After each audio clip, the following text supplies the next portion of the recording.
영상을 시청 및 청취해 주시는 모든 분들 안녕하십니까? 오늘의 구절은요. 마태복음 10장 34절에서 36절입니다. 제가 읽도록 하겠습니다. 내가 세상에 화평을 주러 온 줄로 생각하지 말라. 화평이 아니요 검을 주러 왔노라. 내가 온 것은 사람이 그 아버지와 딸이, 어머니와 며느리가 시어머니와 불화하게 하려 함이니 사람의 원수가 자기 집안 식구리라. 아멘. 자, 한 번 더 읽겠습니다. 내가 세상에 화평을 주러 온 줄로 생각하지 말라. 화평이 아니요 검을 주러 왔노라. 내가 온 것은 사람이 그 아버지와 딸이 어머니와 며느리가 시어머니와 불화하게 하려 함이니 사람의 원수가 자기 집안 식구리라. 이 구절은 참 독특합니다. 예수님이 온 이유가 사람과 불화하게 만들기 위함이랍니다. 참 웃기죠? 독특하죠? 사람. 잠깐만요. 제가 이거를 화면을 사람과 불화하게 하기 위해서랍니다. 그죠? 어떻게 보면 관계가 틀어지고 관계 가운데 불화를 일으키기 위해서 오셨답니다. 그것도 다른 사람도 아니고 어찌 보면 가장 가까워야 할 가족들과 가족들 구성원이 대립하게 되고 갈등하게 된다고 하시고 결정적으로 쐐기를 박는 말씀을 하시죠. 사람의 원수가 자기 집안 식구래요. 확인 사살을 아주 시켜버리십니다. 안 그래도 죽어가는 사람한테 청산가리를 먹이는 것 같습니다. 어둠 가운데 있다가 복음이 들어와 예수님을 구주로 믿는 삶을 살기 시작했습니다. 가족 전체가 예수를 믿어서 구원의 길에 같이 들어섰으면 그래도 그들도 인간인지라 다투고 부딪힙니다만 특별한 경우를 제외하고는 그래도 아예 안 믿는 가족 구성원과 믿는 나보다는 나을 것입니다.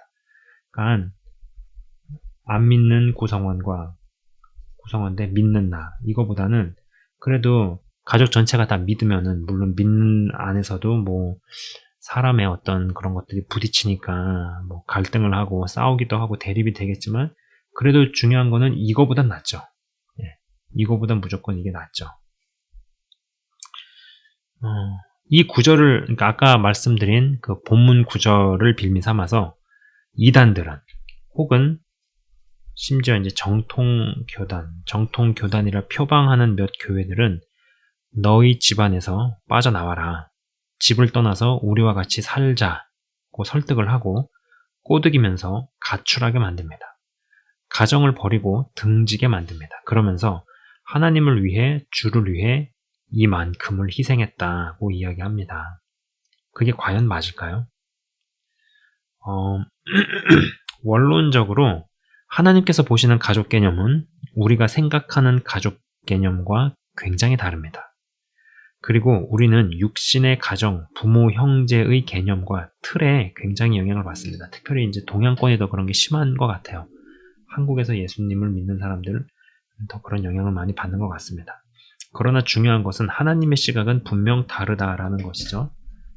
마태복음 12장 47절에서 50절은 이렇게 기록이 되어 있습니다. 마태복음 12장 47절에서 50절. 제가 읽도록 하겠습니다. 한 사람이 예수께 여짜오되 보소서 당신의 어머니와 동생들이 당신께 말하려고 밖에 서 있나이다 하니 말하던 사람에게 대답하여 이르시되 누가 내 어머니이며 내 동생들이냐 하시고 손을 내밀어 제자들을 가리켜 이르시되 나의 어머니와 나의 동생들을 보라. 누구든지 하늘에 계신 내 아버지의 뜻대로 하는 자가 내 형제요 자매요 어머니이니라 하시더라. 입니다. 자, 그죠? 하늘에 계신 내 아버지의 뜻대로 하는 자가 내 형제요 자매요 어머니이니라 하시더라. 그러면서 또 한 구절이 또 다른 구절이 생각이 납니다. 이거는 제가 만들지 않았습니다만은 누구든지 주여 주여 한다고 천국에 갈 것이 아니요 아버지의 뜻대로 행하는 자라야 가리라. 이렇게 이야기를 하는 구절이 있죠. 그런 것들을 가만 생각해 보면은 천국에 입성하는 것이 만만한 일은 아니겠구나라고 생각할 수 있습니다. 자, 예수님께서는 분명 이 육적인 부모 형제를 넘어서는 하나님 시각에서의 영적인 대가족, 영적인 거대 가족 개념으로 말씀하셨습니다. 그리고 우리가 태어나고 가족 구성원을 이루는 육적 가정에 복음이 들어와서 가족 구성원 모두가 주를 따르게 되거나 혹은 신앙이 분명하고 확실한 두 남녀가 만나 결혼을 하고 가정을 이루어 하나님의 나라를 세워나가고 영적 가정을 확장시켜 나가는 길로 나간다면 너무나 바랄 나위가 없을 것입니다. 그런데 문제는 육적인 가정 가운데 복음이 들어갔을 때 오늘 읽은 본문 구절처럼 정말 저렇게 되는 경우가 있죠. 육적 가정 가운데서 아버지와 딸이, 아들과 어머니가 원수같이 됩니다. 육적 가정에서 누구는 사단의 도구로 가족 구성원을 징글맞도록 핍박하는가 하면 누구는 하나님의 영적 가족 구성원으로 편입되어져 갑니다. 그죠? 육적인 가정 안에서도 그렇게 나뉘고 갈리는 일이 일어나죠. 영상을 시청 및 청취하시는 분들 중에서도 그러한 것을 경험을 하시거나 그러한 가운데서 영적 전쟁, 치열한 영적인 전쟁과 부딪힘을 경험하셨거나 경험 중이신 분들도 계실지 모르겠다. 계신다. 계실 수 있다. 전 그렇게 생각을 합니다. 자, 제가 이제 짚어보고 싶은 부분은 이제 바로 여기에서부터입니다. 자, 손 두 개를 그렸어요. 복음이 들어간, 그래서 하나님의 영적 가족 구성원이 된 육적 가정의 멤버가 육적인 가정 안의 부모님 혹은 배우자에게 전도를 합니다. 그런데 여러분들도 아시는 것처럼 가족 전도가 가장 어렵습니다. 예수를 모르는 타인들 혹은 먼 나라의 영혼들로 인해 눈물 흘리다가도 가족 전도라는 말에 눈물이 멈춥니다. 신앙이 좋은 것 같은데 가족은 고의로 전도를 안 하기도 합니다. 실제로 그런 사람들이 있어요. 편의상자에 A라고 쓰겠습니다. 오른쪽에 속하는, 여기 이제 오른쪽이요. 오른쪽에 속하는, 그러니까 믿음에 들어간 가족 구성원. 믿음에 들어간 가족 구성원이 위치하는 쪽을 오른쪽이라고 가정해 봅시다. 안 믿는 다른 가족 구성원은 전도합니다. 끌어오겠죠, 이쪽으로. 끌고 와야죠. 숱한 영적 전쟁을 치른 후에 오른쪽 진영으로 넘어오면 다행이고 기쁘고 감사한 일입니다. 그런데 현실은 그리 녹록치 않습니다. 영적 전쟁이 살벌한 케이스들 제법 많습니다. 핍박이 도를 넘어섭니다. 말이 좋아 가족이지 불신자나 타인이 낫겠다 싶은 생각이 들게 만듭니다. 오른쪽에 속했던 사람, 오른쪽에 속했던 하나님의 나라 가족 구성원이 점점 뒤쪽으로 끌려갑니다. 네. 안 믿는 아버지, 믿음 없는 남편, 전도하고 구원하려다 자신의 믿음을 털어먹게 생겼습니다. 이러한 복잡스러운 갈등, 치열한 영적 전쟁이 수년 혹은 수십 년에 걸쳐 진행이 됩니다. 언제 끝날지 모르겠습니다. 이러한 때에 아주 최악의 케이스로 믿음이 있는 가족 구성원을 핍박하는 경우들을 제외하고는 교회의 지도자는 가정이 잘 설 수 있도록 도와야 합니다. 하나님의 가정을 교회보다 먼저 주셨습니다. 자, 아주 최악의 케이스로 믿음이 있는 가족 구성원을 막 핍박하는 경우들을 제외하고는 교회의 입장에서, 어찌 보면 제3자일 수도 있잖아. 이 교회의 입장에서는, 그리고 교회의 지도자는 그럼에도 불구하고 이 가정이 잘 설 수 있도록 도와야 한다라는 것이죠. 자, 가정이 주 안에서 든든하게 쓰면은요, 이 가정과 있고 교회라는 이 두 단어, 두 개념을 생각해 봅시다. 가정이 주 안에서 든든히 서면 교회도 주 안에서 든든히 세워집니다. 그러나 교회가 든든히 서 보이는 것처럼 보인다고 교회 내 가정들이 든든히 선 것은 아닙니다. 가정 복음화가 세계 복음화로 이어져야 한다는 겁니다. 그런데 가정 복음화를 건너뛴 세계 복음화가 가능할까요? 세계 복음화를 향해 달려가는 것 같아도 뭔가 이상합니다. 무언가 찜찜합니다. 그리고 불안합니다. 자녀가 신앙을 가진 것에 대해, 그러니까 자녀가 신앙을 갖는 것 혹은 가진 것에 대해 극심하게 반대하는 아버지가 있습니다. 영적 전쟁이 치열합니다. 그런데 자녀를 죽일 듯이 위협하거나 부자 간에 일어나는 일을 들어보면 정말 힘은 들겠지만 부모를 의절하고 집을 떠날 정도까지는 아니다는 생각을 할 생각이 듭니다. 그러니까는 치열해요. 그러니까는 이게 케이스마다 다르겠죠. 그리고 뭐 자녀를 죽일 듯이 위협을 하거나 정말 생명의 위협을 느끼거나 이건 저건 너무 극심하다. 물론 이제 케이스마다 다르겠지만은 그런 극심한 경우를 제외하고 그런 것은 예외로 치더라도 어떤 부분은 들어보면 저건 정말 힘들겠지만은 그래도 부모와 손절을 하고 완전히 관계를 끊고 집을 떠날 정도까지는 아니다라고 생각을 하게 만드는 게 있죠. 헌데 그러한 때에 교회에서는 무슨 생각에선지 그 형제를 빼냅니다. 오늘 읽었던 구절을 들이밀면서 집을 버리고 부모를 등지고 이리로 오라고 합니다. 그러고서는 교회가 마련한 곳에서 숙식을 시키며 여러 허드렛 일들을 강제 아닌 강제로 시킵니다. 이 교회라는 곳은 가정을 주 안에서 바르게 세우는 것에 관해서 1도 관심이 없습니다. 가정을 깨면서라도 자신의 교회를 키우기만 하면 된다는 생각이고 가정에 대한 성경 구절들은 다 빼버리고 이상한 적용을 시킵니다. 본토 친척 아비를 떠나라 하지 않았냐고 들임입니다. 이러한 케이스들이 제법 많이 있습니다. 가끔 어쩌다 시사고발 프로 같은 데서 이런 케이스가 방송을 탑니다. 영혼들이 교회에 잡혀 교회를 떠받들기 위해 허름해 보이는 숙소에서 공동생활을 하고 노동력 착취를 당하며 인권이 제대로 유린되고 있음에도 나는 믿음을 지키기 위해 이러고 있고 사람의 원수가 자기 집안 식구라는 이상한 말을 합니다. 집 나간 자녀를 찾기 위해 불신자 부모는 피켓 항의도 합니다. 기독교와 교회에 안 그래도 닫혀있던 마음은 더 닫히게 됩니다. 이단들의 대표적인 특징이 가정을 버리게 만들고 주변으로부터 고립을 시키는 것인데 정통 교단에 속했다는 몇 교회들이 이단과 같은 짓을 합니다. 이미 이단으로 변질되었기 때문에 하는 짓들이 똑같은 것입니다.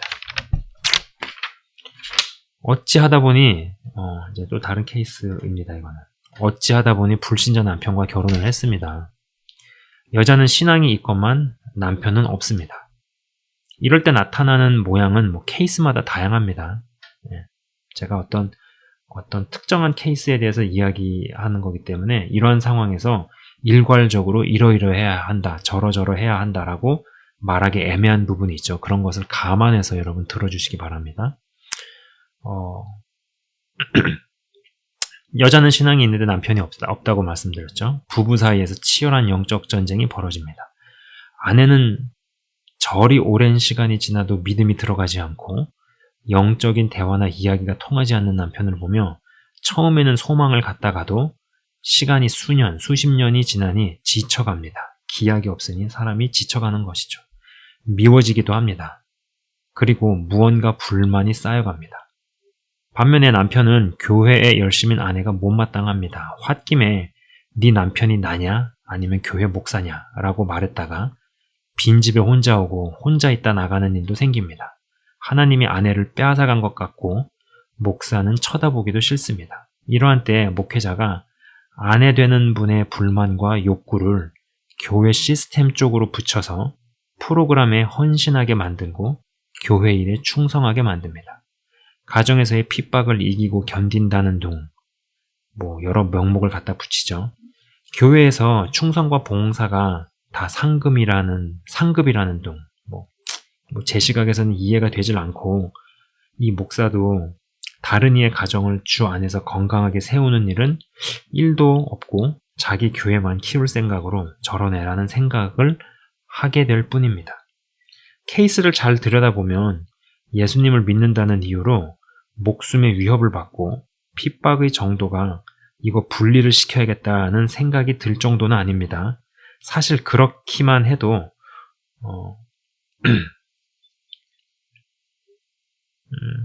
사실 이제 그 정도만 돼도요. 정말 생명의 지장이 있을 정도, 목숨의 위협을 받을 정도, 아니면 그 외에 또 여러 케이스에 의거해서 이거는 분리를 하는 게 맞구나. 그 정도까지 생각이 들지 않게 만드는 케이스들이 있죠.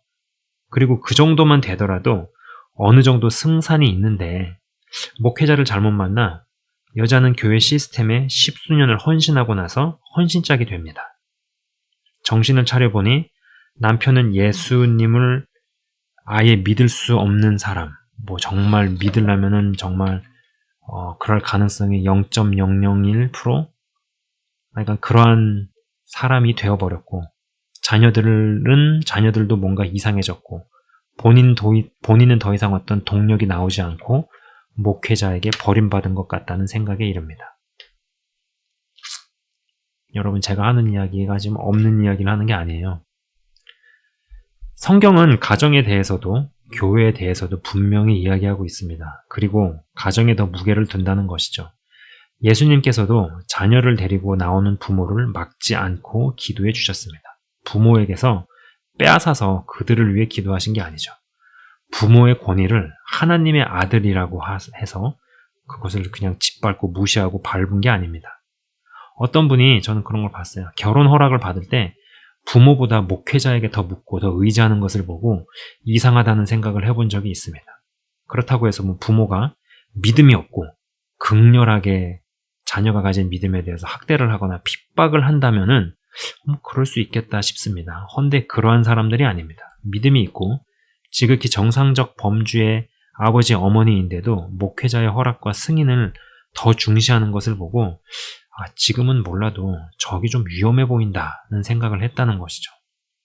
상담 메일을 받다가 읽는 중에 이제 내용을 읽으면서 저도 여러 국내를 하고 생각을 하고 기도하는 마음으로 또 기도하고 그러면서 이제 대할 거 아니에요. 상담 메일로도 하나님 일 하시니까는요. 근데 이제 어떤 거는 읽다 보면은 그런 생각을 하게 되는 거죠. 이런 이야기를 왜 나에게 하고 있지? 싶은 마음에 제가 앞으로 남편에게 못할 이야기 같으면 나에게도 하지 마시라고 이야기한 적이 있습니다.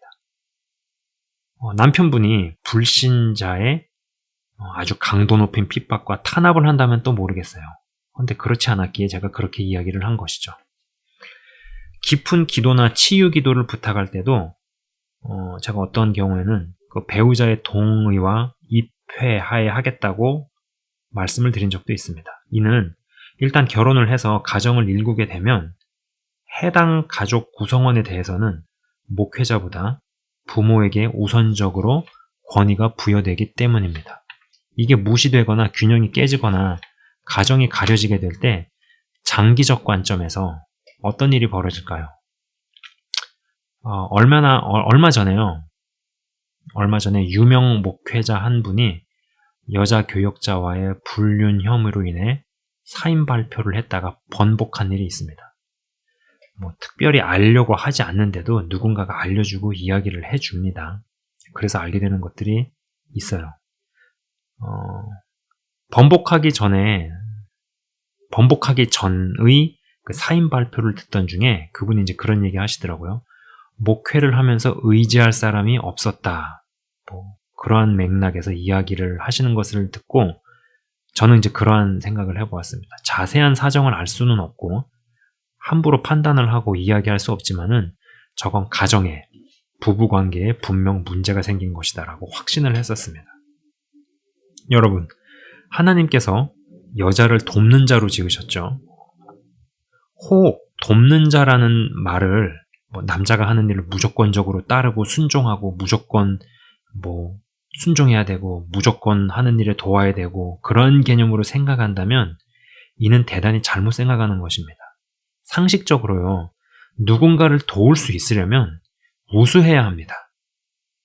누군가를 도울 수 있으려면요. 도움을 받는 자보다 우수해야 된다는 것입니다.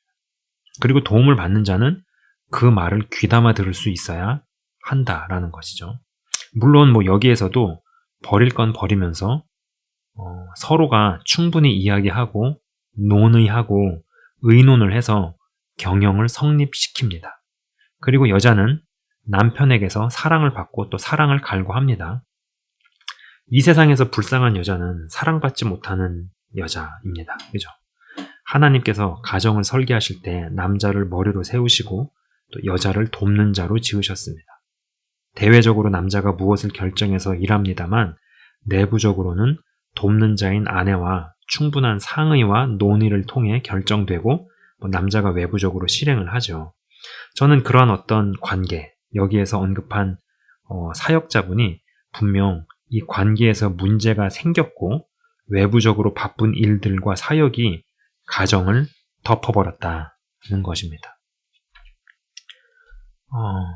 여러분, 원리를 무시하고 일하면 그 원리가 그 사람을 깨버립니다.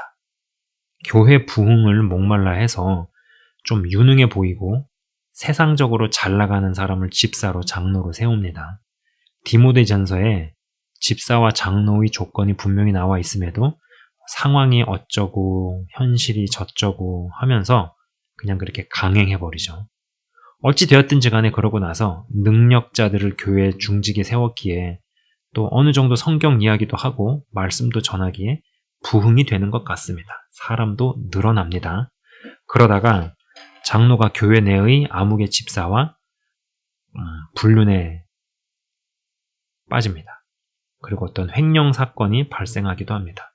그런데 이제는 어떻게 손을 쓸 수가 없습니다. 문제를 해결하려다 교회가 붕괴될 판입니다. 이러지도 저러지도 못합니다. 물리적 공간은 예배당에 사람들은 채웠는데 사실 그들을 천국에서 전부 다 볼 수 있을지 모르겠다는 생각을 하게 됩니다. 언젠가 아내와 이런저런 이야기를 하다가 제게 오빠는 하나님께서 딱 한 가지를 주겠다고 하면 무엇을 말하겠냐고 하길래 순간의 주저함도 없이 영혼들이라는 답을 했습니다. 나에게 영혼들을 달라 이런 답을 한 거죠. 사실 이 말을 하게 된 계기는 아프리카 선교를 수십 년간 해오신 그 레인하드 봉키라는 목사님이 계세요. 독일계 미국인 목사님이신데 그분이 세우신 단체가 이제 아프리카 선교를 그리고 아프리카에서 대형 집회도 많이 합니다.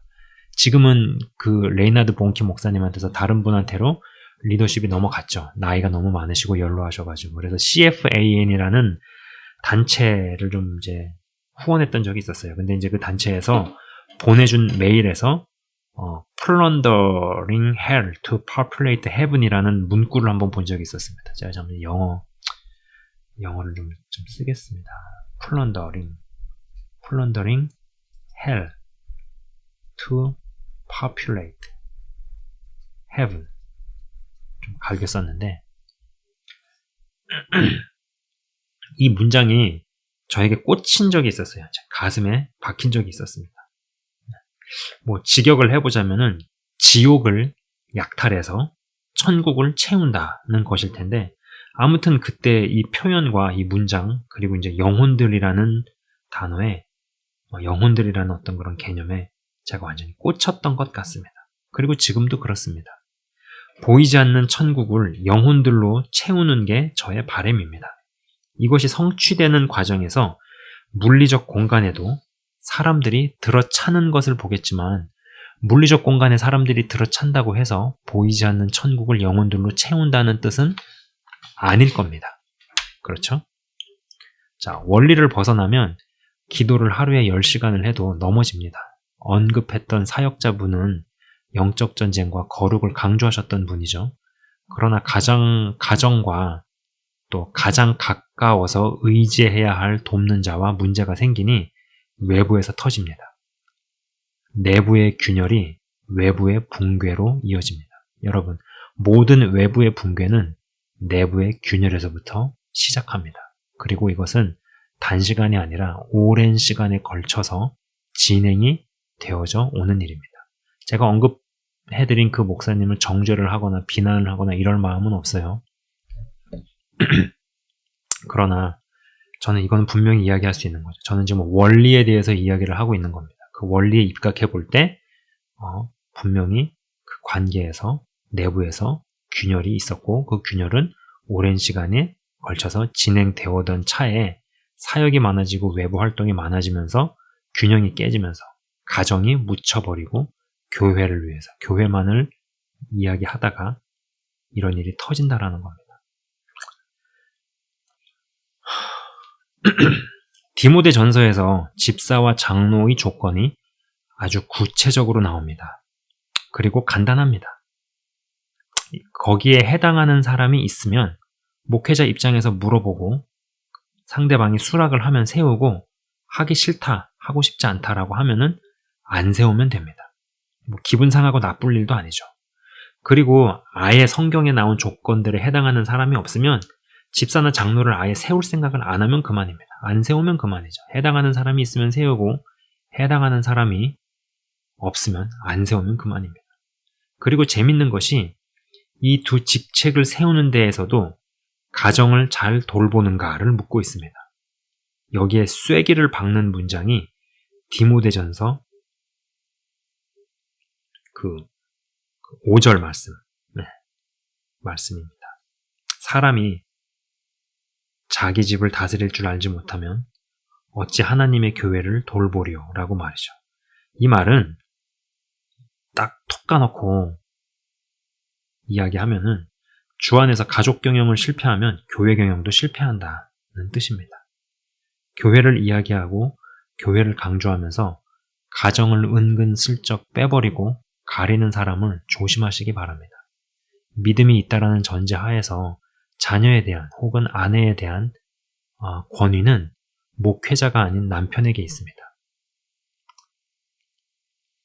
성경의 말씀을 하면서 맞는 성경적 이야기를 하면서 성경의 다른 부분이 가리워질 때 올바른 이야기를 하면서도 곁길로 빠지거나 곁길로 인도할 수 있다는 것을 잊지 않으셨으면 좋겠습니다. 그리고 이러한 것에 대한 부작용은 단기간에 드러나지 않습니다. 깨닫고 돌이키게 될 때는 그만큼 너무 피폐해지고 망가져서 회복이 어렵거나 아니면 회복이 불가한 채로 그냥 살다가 끝나야 되는 수도 있다라는 것이죠. 여러분, 골고루 성경에서 이야기하는 부분들이 더 많이 심기어지고 받아들여지고 체득화되고 그것이 삶 가운데 말씀이 육신이 되어져 가기를 주의 이름으로 축원을 드립니다. 제가 잠깐 기도하고 마치겠습니다. 하나님 아버지 감사합니다. 영상을 시청 및 청취하시는 분들이 예수님을 믿으면 믿을수록 더욱더 남편과 아내 그리고 부모와 자식 그리고 이 가정이 더욱더 올곧게 세워지는 전제하에서 교회적으로도 확장되어질 수 있게 하여 주옵소서. 가정 복음화가 이루어지기를 소망합니다. 가정 복음화를 위해서 기도합니다. 믿지 않는 배우자나 혹은 믿지 않는 부모나 자녀들이 믿음을 핍박합니까? 회방합니까? 그리고 거기에서 이것을 버티고 견디면서 영적 전쟁을 계속 해나가는 가운데서 이겨나가야 할 것인지 아니면은 육적인 가정 안에서의 관계를 끊어서라도 믿음을 지켜야 하는 것인지에 대한 바른 제대로 된 분별이 있게 하시고 그리고 정말로 가정이 잘 세워진 바 되어서 그러한 건강한 바탕하에서 교회도 운영할 수 있는 교회도 세워져 갈 수 있는 그리고 그것이 세계 복음화로도 연결되어질 수 있는 확장되어지는 인생 생육하고 번성하며 하나님 나라에 기여하며 확장되어지는 인생 되게 하여 주옵소서. 특별히 가정 안에서 치열한 영적 전쟁을 경험하고 있는 분도 계십니다. 믿음을 저버리지 아니하고 주 안에서 소망을 갖고 버티고 견디고 이기게 하시고 믿지 않는 가정 구성원을 하나님의 가정으로 편입시키는데 부족함이 없는 능력의 사람으로 세워주시옵소서. 감사합니다, 주님. 영상을 시청 및 청취하시는 한 분 한 분을 주의 이름으로 축복하며 기도합니다. 예수 그리스도 이름으로 기도드리옵나이다. 아멘. 지금까지 시청 및 청취해 주셔서 대단히 감사합니다.